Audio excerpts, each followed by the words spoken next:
धूल से ढके, आंखें खाली, और सब मुझे देख रहे हैं।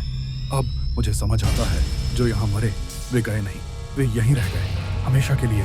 अचानक सन्नाटे को चीर दी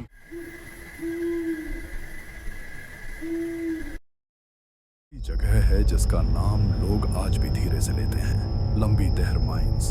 कहा जाता है कि कभी यहाँ खदानें थीं। मजदूर दिन रात पत्थर तोड़ते थे, धूल उनके फेफड़ों में उतर जाती थी, और फिर एक एक कर सैकड़ों मजदूर दम घुटने से मरने लगे।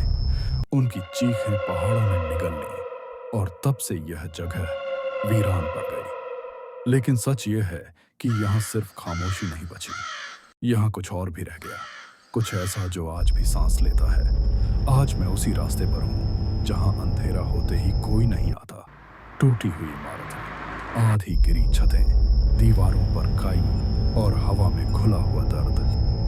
मैं आगे बढ़ता हूँ और मुझे महसूस होता है कि मेरे पीछे कोई चल रहा है, मेरे ही कदमों की लय में। मैं मुड़कर देखता हूँ, कोई नहीं, बस पेड़ों की काली परछाइयाँ और ठंडी हवा। मैं खदान के मुंह तक पहुंचता हूँ। यह अंधेरा किसी गड्ढे जैसा नहीं, यह खालीपन का मुंह है जो सब कुछ निगल सकता है। मैं टॉर्च जलाता हूँ, धूल हवा में तैर रही है, दीवारों पर खरोंचे हैं, जैसे किसी ने आखिरी वक्त तक बाहर निकलने की कोशिश की हो। तभी मुझे बहुत धीमी आवाज सुनाई देती है, जैसे कोई सांस ले रहा हो। मैं रुकता हूँ, आवाज बंद, फिर कदमों की आहट। टॉर्च घुमाता हूँ और सामने मुझे एक परछाई दिखाई देती है। कोई खड़ा है दूर अंधेरे में, वह मुझे देख रहा है। मैं आवाज लगाता हूँ, कौन है? कोई जवाब नहीं, और फिर वह परछाई धीरे धीरे दीवार में घुल जाती है, जैसे कभी थी ही नहीं। डर मेरे सीने में उतर चुका है, लेकिन जिज्ञासा मुझे और अंदर धकेलती है। खदान के भीतर हवा और ठंडी हो जाती है, और फिर मेरे कान के पास एक फुसफुसाहट तैरती है, मत आओ। मेरी रीढ़ जम जाती है। यह आवाज बाहर से नहीं, मेरे बहुत पास से आई थी। मैं टॉर्च घुमाता हूँ और देखता हूँ कि एक बूढ़ा मजदूर बैठा है, हड्डियों सा शरीर, खाली आंखें, फटे कपड़े। वह मुझे देख रहा है बिना पलक झपकाए।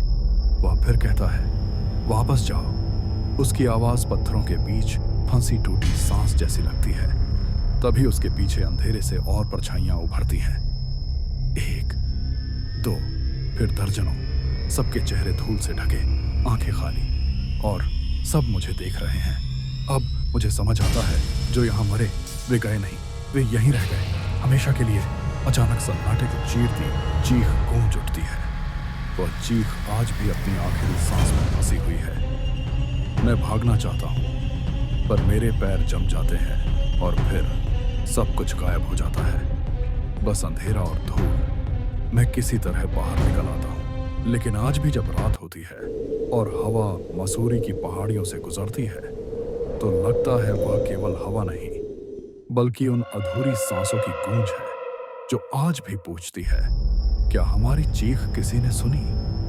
यह लंबी तहर माइंस है, जहां मौत अब भी जिंदा है और सन्नाटा अब भी बोलता है।